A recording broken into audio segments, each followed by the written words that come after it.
안녕하세요. 저는 30대 아들을 둔 60대 여성 사연자입니다.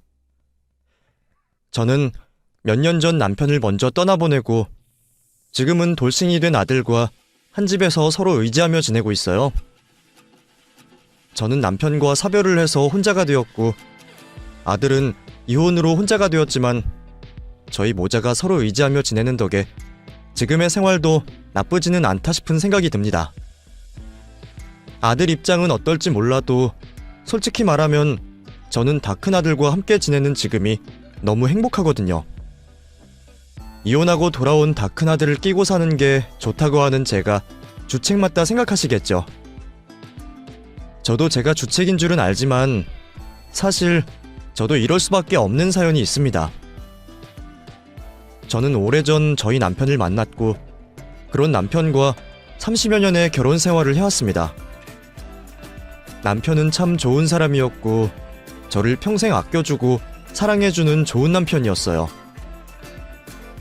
그런 남편이었기에 남편이 일찍 떠나버린 것이 너무 안타깝기만 하네요. 그런 남편과 저는 사실 재혼을 한 사이였습니다. 20대 초반 어린 나이에 결혼을 했지만 불임이라는 이유로 쫓겨나듯 이혼을 당했던 저는 아이를 가질 수 없는 몸이라 평생 가족 없이 혼자 살아야 할 거라 생각했어요. 여자로서, 엄마로서의 행복은 절대 가져볼 수 없을 거라며 그 당시 저는 거의 모든 걸 포기한 상태였습니다. 그렇게 가장 힘들 시기에 저는 제 남편을 만나게 되었고 남편과 저는 서로 진심으로 아껴주고 사랑하며 함께 가정을 꾸려가게 되었죠.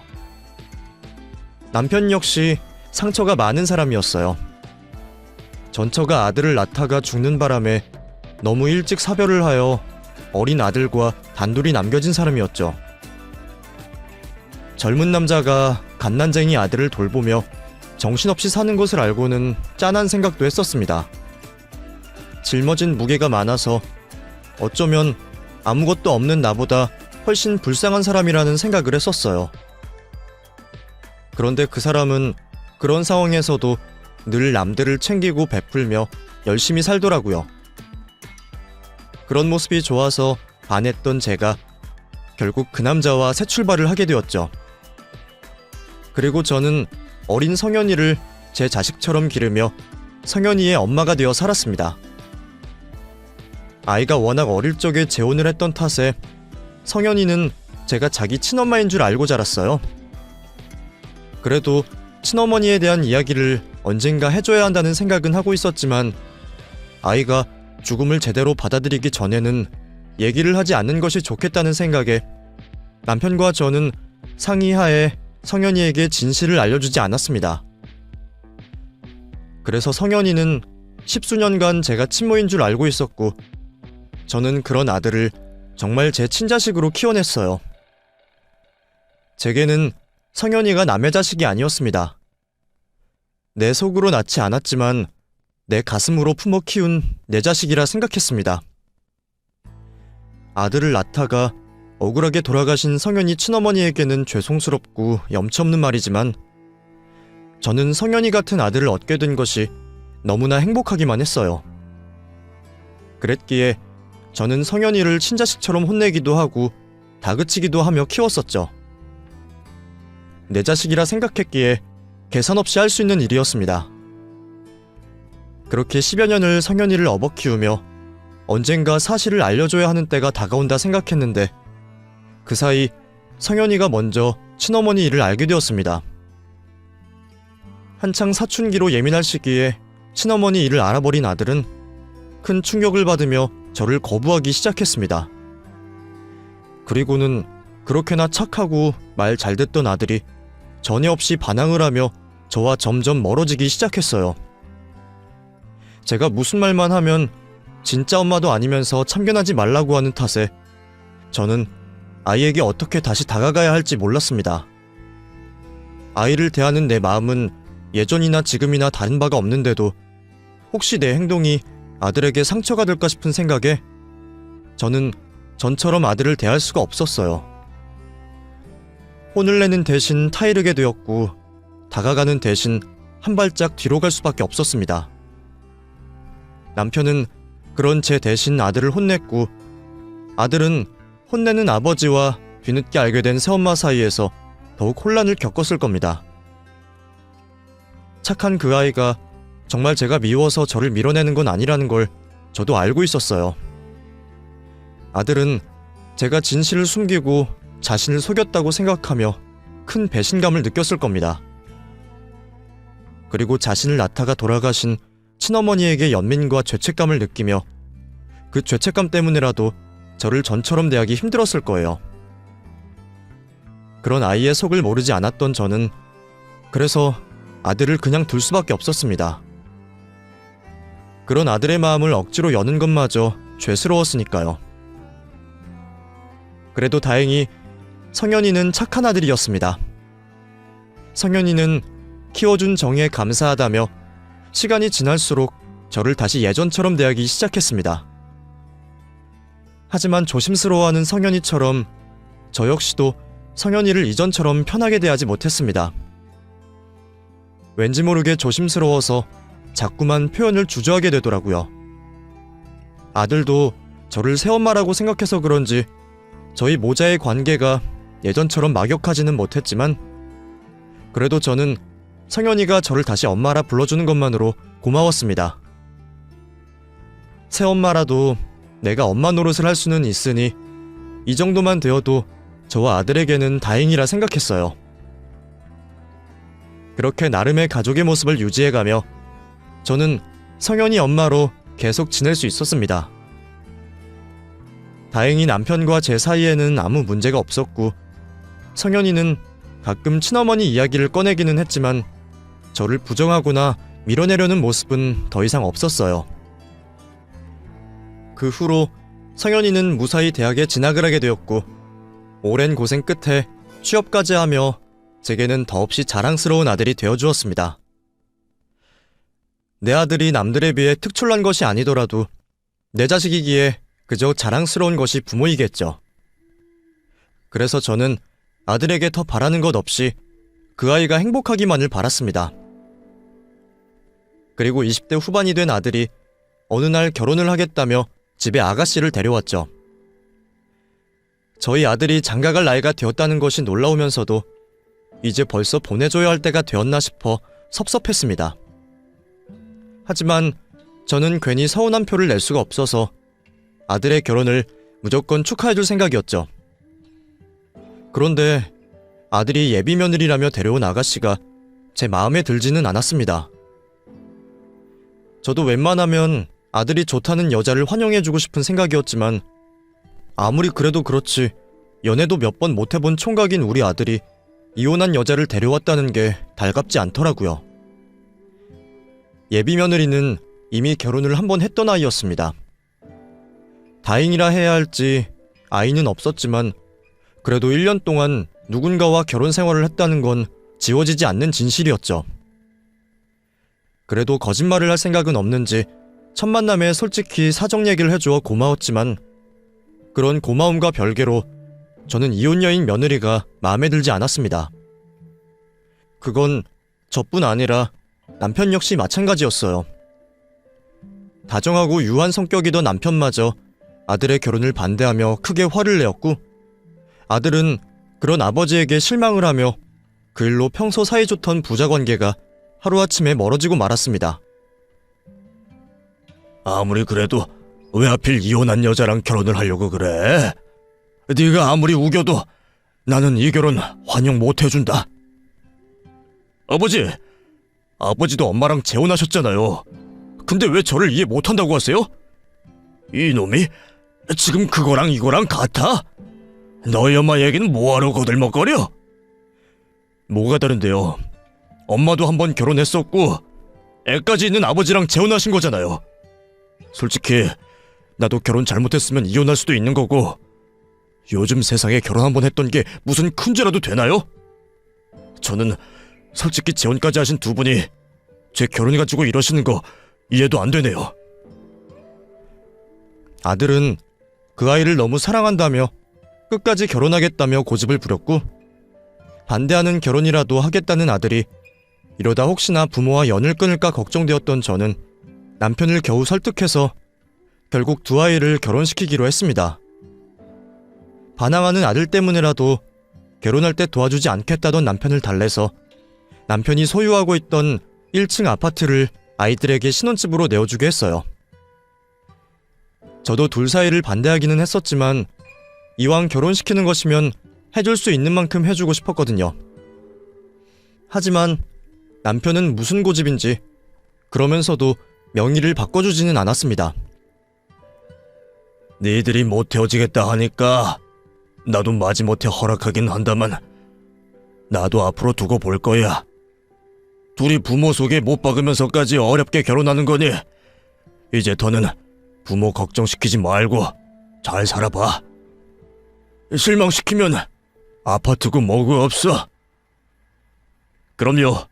아버지 말씀대로 저희 잘 살 거예요. 후회 안 하시게 노력할 테니까 꼭 지켜봐 주세요. 예, 아버님. 저희도 돈 받아서 결혼하면서 명의까진 바라지도 않아요. 집 얻어주시고 도움 주신 것만으로 감사하죠. 성현 씨 말처럼 저희 두 사람 앞으로 잘 살겠습니다. 두 분 걱정하시지 않도록 며느리 노릇도 잘할게요. 정말 감사해요, 아버님, 어머님.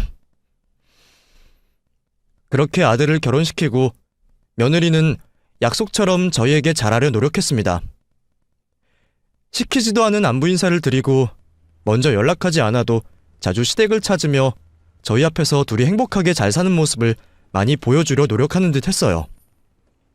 처음에는 왜 겨우 1년 만에 이혼까지 했을까 싶어서 재혼을 한 며느리가 탐탁지 않았던 저도 그런 예쁜 모습을 보며 그 아이를 이해하고 보듬어 주려 노력했습니다. 내 아들이 그 애가 아니면 안 된다고 하기도 하고 이왕 결혼시킨 것 내 아들이 행복해지는 길밖에 바랄 수가 없었으니까요. 다행히 아들은 행복해 보였고 저도 그걸로 만족했습니다. 그런데 하필 그렇게 걱정 없는 때에 남편에게 병이 찾아오고 말았어요. 암 중에서도 가장 안 좋다는 췌장암에 걸린 남편이 결국 손 써볼 틈도 없이 먼저 떠나버리고 말았습니다. 반년 만에 갑작스러운 남편의 죽음에 저는 정신을 못 차릴 정도로 힘들어할 수밖에 없었습니다. 그래서 그때는 남편 유산이고 뭐고 신경 쓸 겨를도 없이 그저 남편을 잃은 슬픔에만 빠져있을 수밖에 없었죠. 그래도 아들 며느리가 있어서 참 다행이라 생각했습니다. 그런데 그때부터 며느리가 조금씩 달라지기 시작하더라고요. 그렇게 자라던 며느리가 점점 달라지더니 대뜸 남편 재산을 상속해달라 얘기를 꺼냈습니다. 어머니, 아버님 돌아가셨으니 이제 재산 정리하셔야죠. 지금이라도 저희 사는 아파트 저희 주시고 남편 목 다 돌려주세요. 그게 무슨 말이니 너? 성현이 몫을 돌려달라니? 내가 그동안 성현이 몫을 억지로 쥐고 있기라도 했다는 거야? 성현 씨가 순하고 착해서 말을 못한 거지. 솔직히 어머니가 먼저 재산 정리를 깔끔하게 해주셔야 했던 거 아니에요? 아버님 돌아가셨으면 이제 두 사람 사이도 아무것도 아닌데 어머니가 계속 아버님 재산을 쥐고 계시는 건 아니죠. 우리가 아무 사이가 아니라니. 성현이 내 아들이야. 아들이랑 엄마 사이가 아무것도 아닌 거냐? 남편이 남긴 재산을 아들 앞으로 돌려달라 말하던 며느리는 남편 없이는 제가 아들과 아무 사이도 아니라며 엄한 말을 하고 있었습니다. 그 말에 너무 충격을 받은 저는 처음으로 며느리에게 크게 화를 내며 며느리를 그 자리에서 쫓아내고 말았죠. 때가 되면 당연히 아들 앞으로 전부 돌려주려 한 것을 먼저 설레발을 치는 며느리가 수상하기만 했습니다. 남편이 있을 때만 하더라도 저를 어머니 어머니 하며 잘 따르던 아이가 남편이 죽자마자 저를 성현이의 계모 취급하는 게 참 괘씸했죠. 내가 새엄마라서 시어머니 노릇도 하지 말라는 건지 며느리는 점점 저를 무시하기 시작했습니다. 그런 일로 결국 며느리와 제 사이에 문제가 생기고 아들까지 알게 되고 말았습니다. 남편 죽고 여러모로 힘든 와중에 아들에게 그런 모습까지 보이고 싶진 않았지만 그래도 그런 상황을 알면 아들이 당연히 제 편을 들어줄 거라 생각했어요. 그런데 무슨 일인지 아들이 며느리처럼 저를 음해하고 제 탓을 하기 시작하는 게 아니겠어요?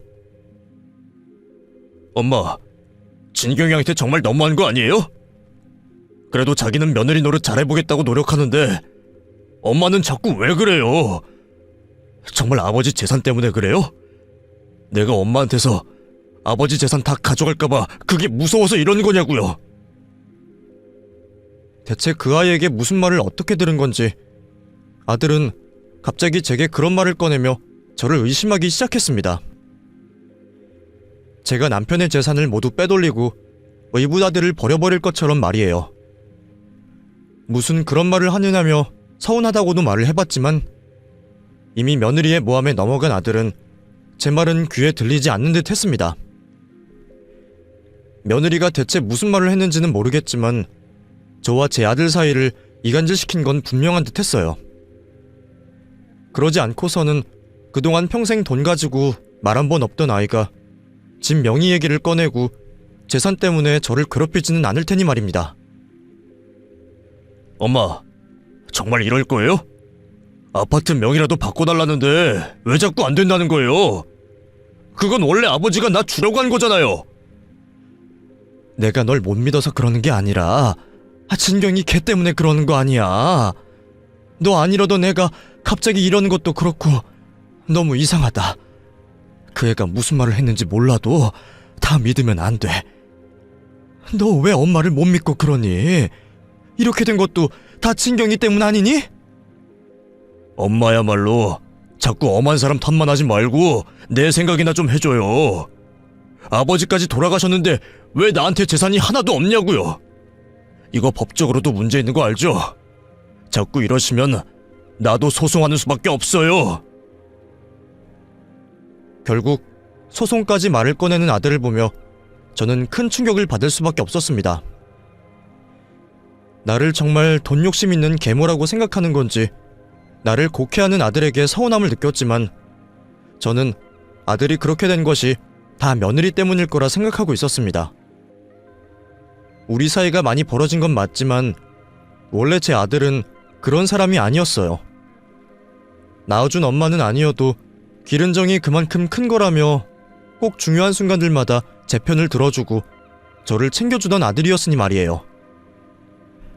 하지만 며느리 때문에 저는 그런 아들과 멀어지게 되었고 그런 아들은 결국 저를 보고 싶지 않다며 연락마저 끊어버렸습니다. 아들 며느리를 보지도 못하고 저 혼자 외롭게 지내고 있었죠. 그러던 어느 날 며느리에게서 갑작스럽게 연락이 왔습니다. 어머니, 잘 지내셨어요? 네가 어쩐 일이냐? 다시는 안 보고 살겠다면서 내 연락도 안 받더니. 어머니, 그땐 제가 죄송했어요. 제가 그렇게 하면 안 됐던 건데 저도 사람인지라 어머니에게 쌓인 게 많았던 것 같아요. 저야 며느리니까 남이라 치더라도 아들인 남편은 그러면 안 되는 거잖아요. 그래서 제가 그동안 남편을 많이 설득했어요.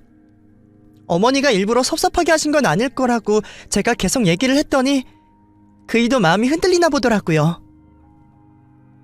며느리는 끝까지 자기 잘못은 없다는 듯 말을 했지만 그래도 자기 딴에도 깨달은 게 있었던 건지 제게 잘못했다며 화해의 손길을 내밀어 왔습니다. 그리고 자기가 멀어지게 만들었던 우리 모자 사이를 다시 화해시키겠다며 아들과 제가 대화할 수 있는 자리를 만들겠다 하더군요. 그동안 며느리라는 아이의 행적들이 있었기에 그 말을 전부 믿어도 될까 싶었지만 당시에 저는 어렵게 닿은 아들 내외와의 연락에 기쁜 마음에 그런 며느리를 의심하거나 신경 쓸 겨를이 없었습니다. 그래서 아들과 대화를 할 수 있게 해주겠다며 집으로 오라는 며느리의 말에 흔쾌히 그러겠다 했었죠. 그럼 어머니, 그 사람 오늘 계속 집에 있으니까 점심 드시고 저희 집으로 오세요. 저희가 어머니 댁으로 가면 좋겠지만 이 사람 성격에 괜히 쑥스럽고 민망해서 자기 발로는 못 가는 걸 거예요. 그래서 어머니가 저희 집으로 오셔서 대화를 해보셨으면 하는 거예요. 그래도 제 노력 덕분에 이 사람도 지금은 어머니에 대한 오해가 많이 풀린 상태니까 오셔서 얼굴 마주보시고 대화하다 보면 묵은 감정들도 없어지겠죠. 그래, 그럼아. 내가 가난 이들이 오나 무슨 차이가 있겠니? 둘보다 하나가 움직이는 게 낫지. 그렇죠. 그럼 어머니, 1시까지 늦지 않게 오세요. 그래도 아들이 나와 대화를 해볼 마음이 있다는 것에서 저는 모든 것이 해결되는 기분이 들었습니다. 내 진심을 전한다면 이번에도 전처럼 아들이 내 마음을 알아주고 화해를 할 수 있지 않을까 했죠. 그렇게 저는 기쁜 마음으로 아들 집으로 달려갈 수밖에 없었습니다. 혹시나 싶어서 가기 전에 아들에게 전화 한 통이나 해볼까 싶었지만 어차피 며느리에게 얘기를 다 들었을 것이고 가서 직접 만나면 되는데 싶어서 전화를 하지 않았어요. 몇 달 만에 만나서 전화로 대화를 하기보다는 직접 만나 얼굴을 마주하고 진심을 나누고 싶었습니다. 그렇게 약속한 대로 저는 아들 집에 찾아가게 되었고 초인종을 누르자 집안에서는 며느리가 현관을 열고 저를 반겨주었습니다. 어머니, 늦지 않게 오셨네요. 얼른 들어오세요. 그래, 오랜만이구나. 그동안 잘 지냈니? 뭐 그냥저냥 지냈죠. 저희라고 어머니랑 그렇게 싸우고 마음이 편했겠어요? 아까도 잠깐 말씀드렸지만 저도 여러모로 마음이 안 좋았어요. 어머니가 제가 어머니랑 남편 사이 갈라놨다고 생각하셔서 속상하긴 했지만 그렇다고 정말 가만히 있으면 안 될 것 같더라고요. 모자 사이를 위해서라도 제가 참고 노력해야겠다 싶어서요. 그래, 네 말대로 서로 오해한 게 있으면 얘기해서 풀어야지. 나도 너한테 오해를 한 게 있으면 너도 나한테 오해하고 몰랐던 게 있지 않겠니? 그렇죠. 뭐 어머니도 저한테 쌓인 게 있으시겠죠. 어머니야 처음부터 저를 반대하셨으니까요. 지금 그 얘기가 왜 나오니? 오랜만에 만나서 또 다투고 싶어서 그래? 제가 뭘요? 저도 그냥 사실을 말한 건데요. 아, 그래 됐다. 기분 좋게 찾아왔으니 오늘은 제발 싸우지 말자. 근데 집이 어째 조용하구나? 성현이 집에 있다더니 어디 갔니? 어머니 오시기 직전에 볼일 있다고 앞에 나갔어요. 기다리시면 금방 올 거예요. 아들 집에 오면 아들이 저를 기다리고 있을 거라는 생각에 기대가 많았는데 온데간데 없는 아들의 모습에 저는 괜히 김이 빠지는 기분이 들었습니다. 어머니, 기다리시는 동안 차라도 한잔 하세요. 커피 괜찮으시죠? 저는 아들을 기다리는 동안 어색한 며느리와 마주 앉아 커피를 마시게 되었습니다. 하지만 며느리와 단둘이 있는 게 즐거운 상황은 아니었어요. 며느리라는 그 아이는 워낙 속을 모를 아이라 그런지 얘가 대체 무슨 생각을 하는지 무슨 말을 할지 몰라 긴장이 될 수밖에 없었더라고요. 아니나 다를까 제가 커피를 마시자마자 며느리가 갑자기 말을 꺼내는 겁니다. 어머니, 사실 제가 어머니한테 괜히 드리고 싶은 얘기가 있었어요. 뭔데? 들어볼 테니 편하게 말해봐라. 어머니, 이 집 저희 주시기로 하셨었잖아요. 그거 명의 제 거로 해주세요. 그게 무슨 말이야? 몇 달 전에 그걸로 싸워놓고 갑자기 또 왜 명의 얘기를 꺼내니? 내가 그때 분명 줄 테니까 기다리라고 했잖니. 예, 그러니까 이제 주시라고요. 솔직히 어머니가 무슨 생각이신지는 모르겠지만 지금 주시나 나중에 주시나 별 문제 없는 거잖아요. 아버님이 저희 살으라고 주신 건데 명의가 어머님 앞으로 되어 있는 게 제가 불편해서요.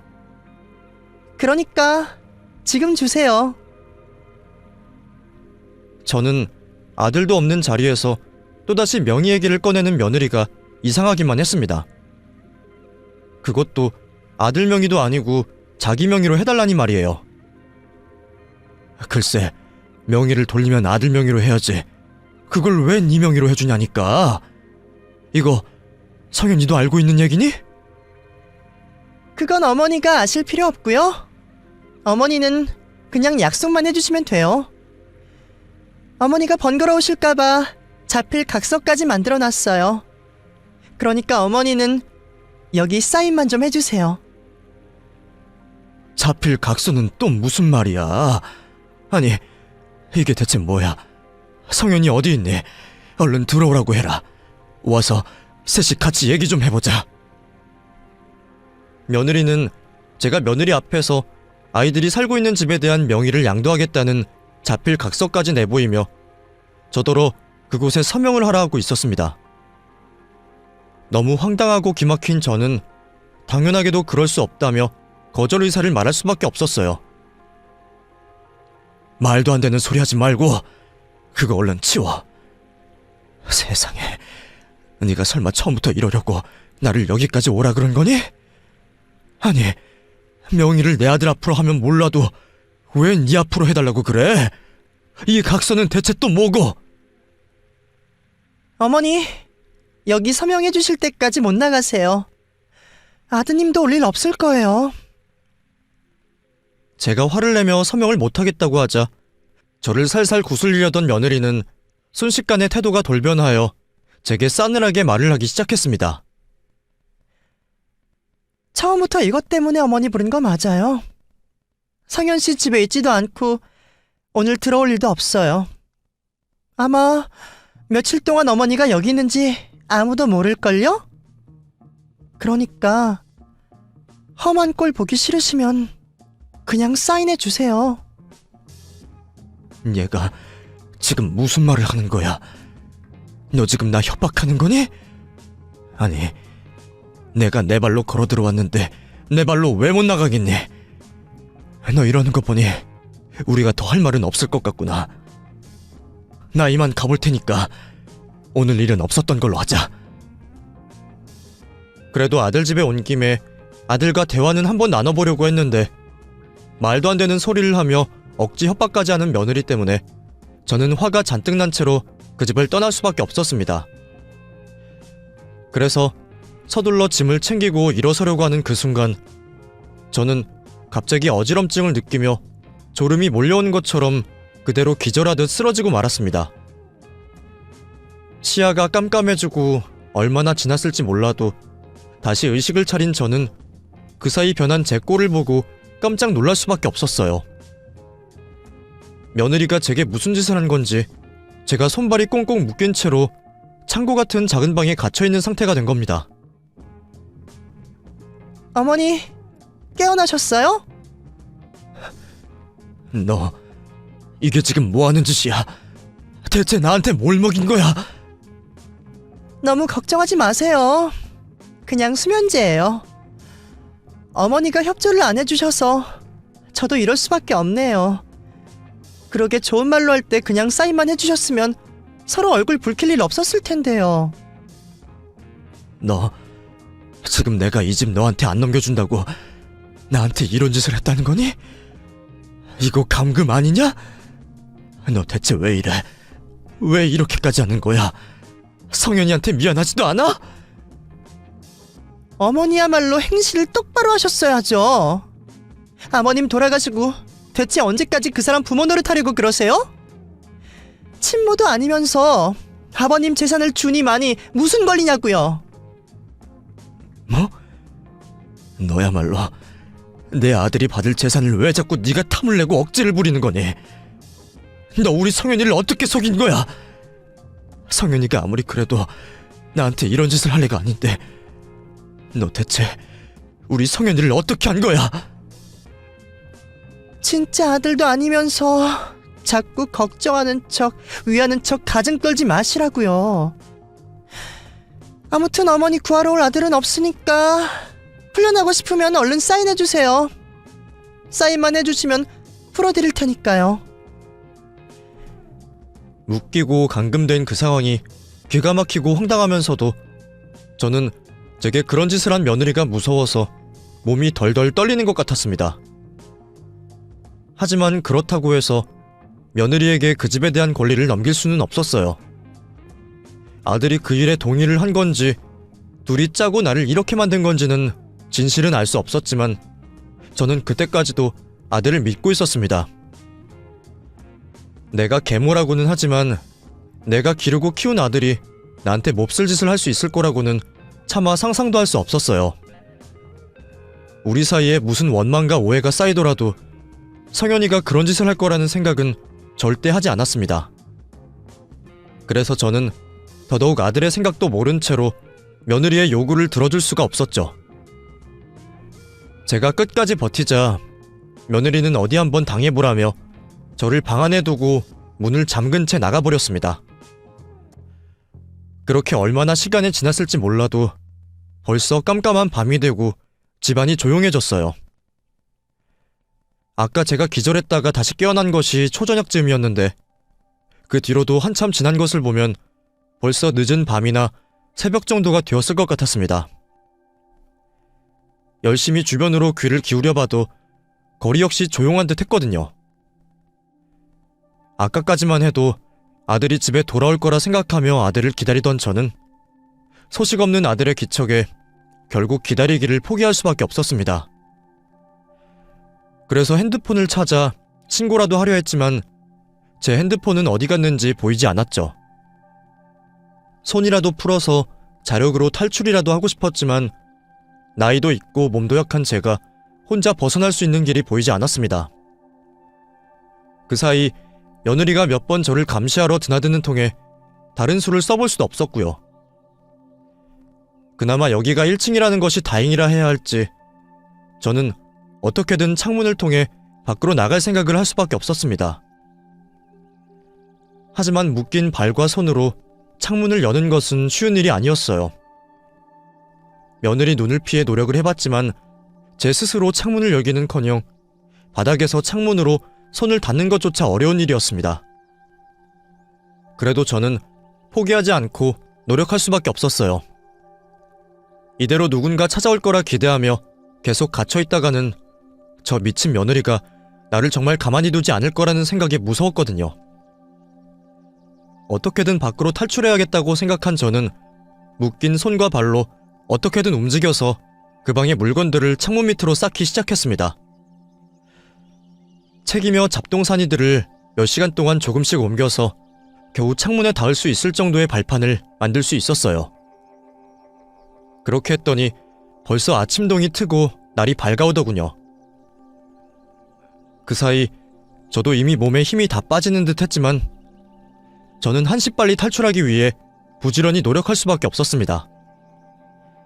한참 동안 노력한 저는 오전 무렵이 되어서야 겨우 창문을 열어 밖으로 나갈 수 있었죠.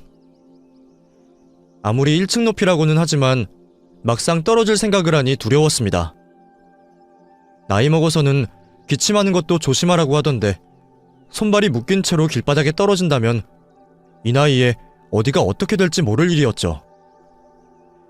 하지만 길바닥에서 죽더라도 며느리에게 당하는 것보다 낫다 생각한 저는 끝내 며느리를 피해 길바닥으로 몸을 던질 수밖에 없었습니다.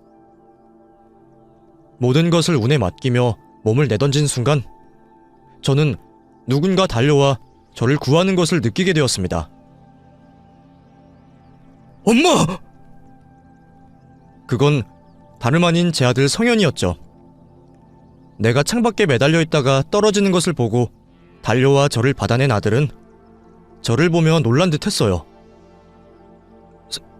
성현아, 너 정말 성현이 맞니? 나 지금 살아있는 거야? 엄마, 이게 대체 무슨 일이에요? 엄마가 왜 여기 계세요? 아니, 수말은 이게 뭐고 대체 왜 여기서 뛰어내렸어요? 성현아, 아니지.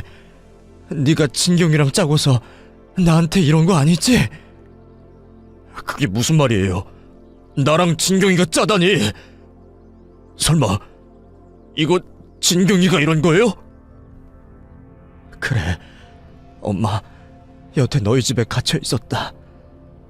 진경이 걔가 내 손발을 묶어놓고 가둬놨어.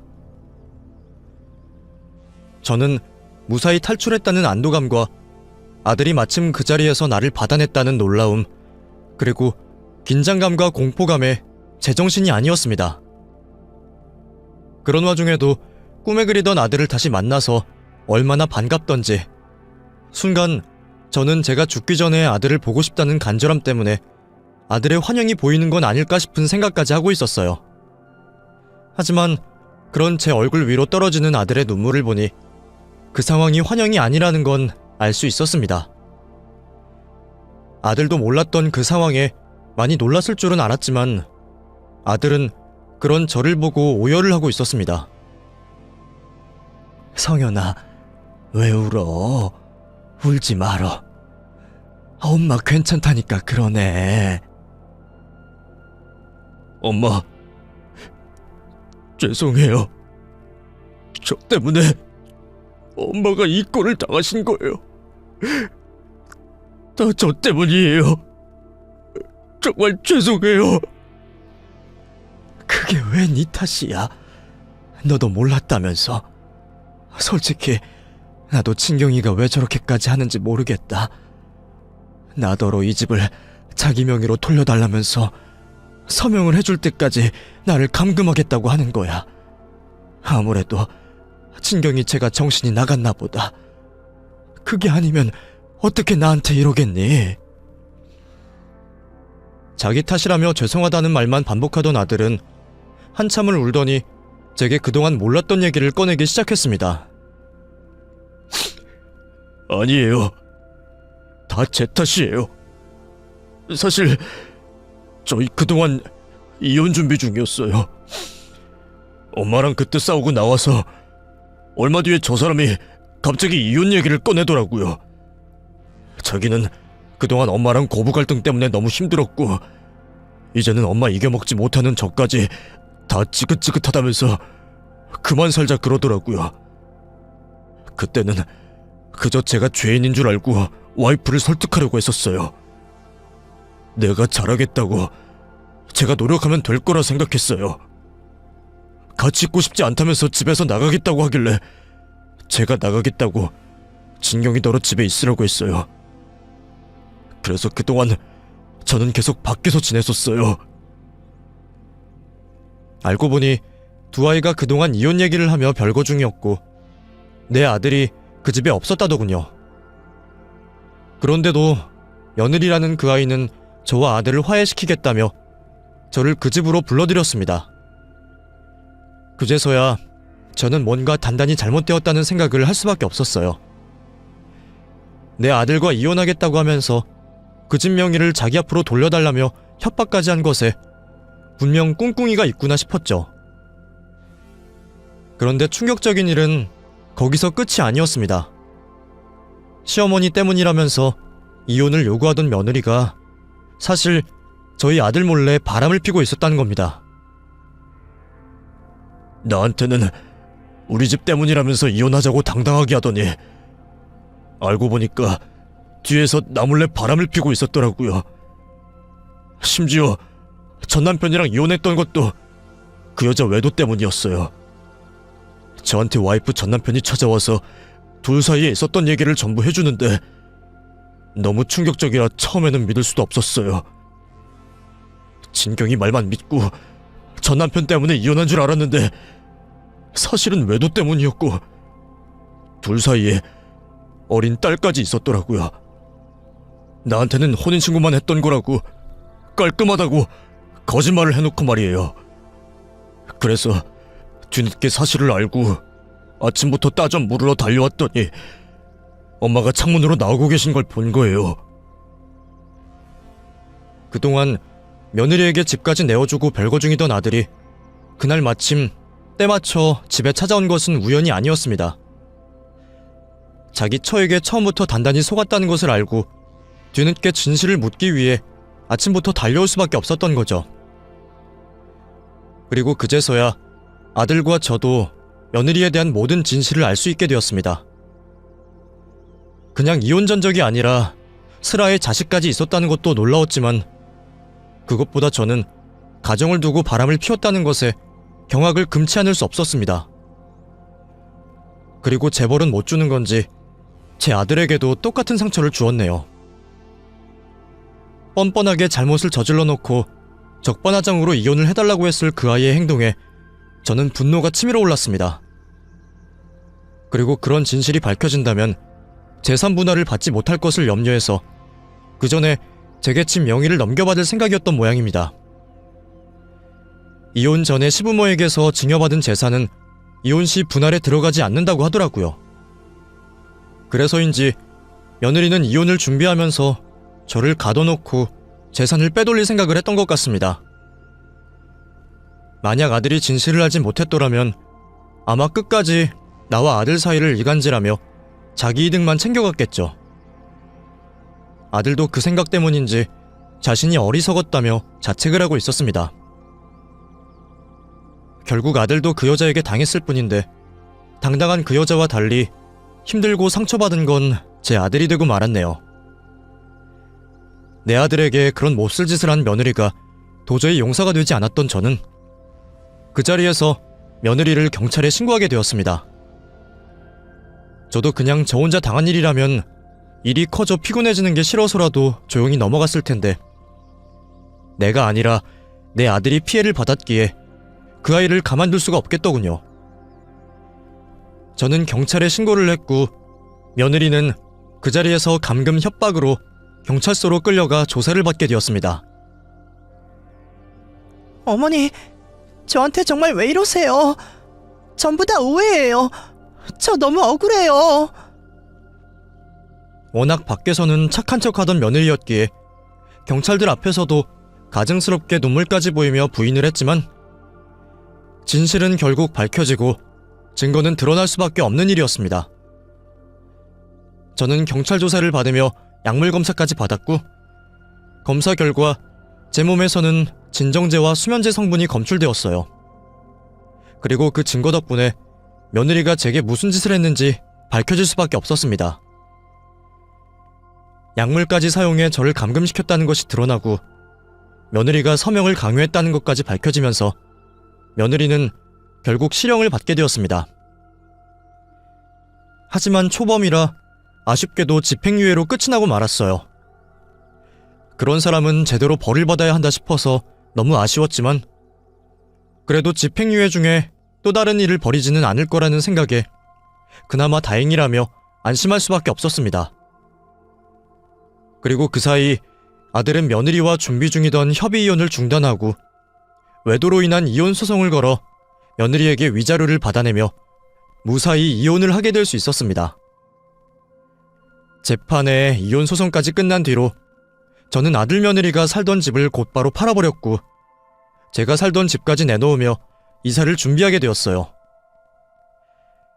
왜 피해자인 내가 이사를 가야 하는지 억울한 마음이었지만 시모를 감금하고 협박까지 하는 애가 나중에 또 눈이 돌아서 무슨 짓인들 못할까 싶어서 불안한 마음에 이사를 할 수밖에 없었어요.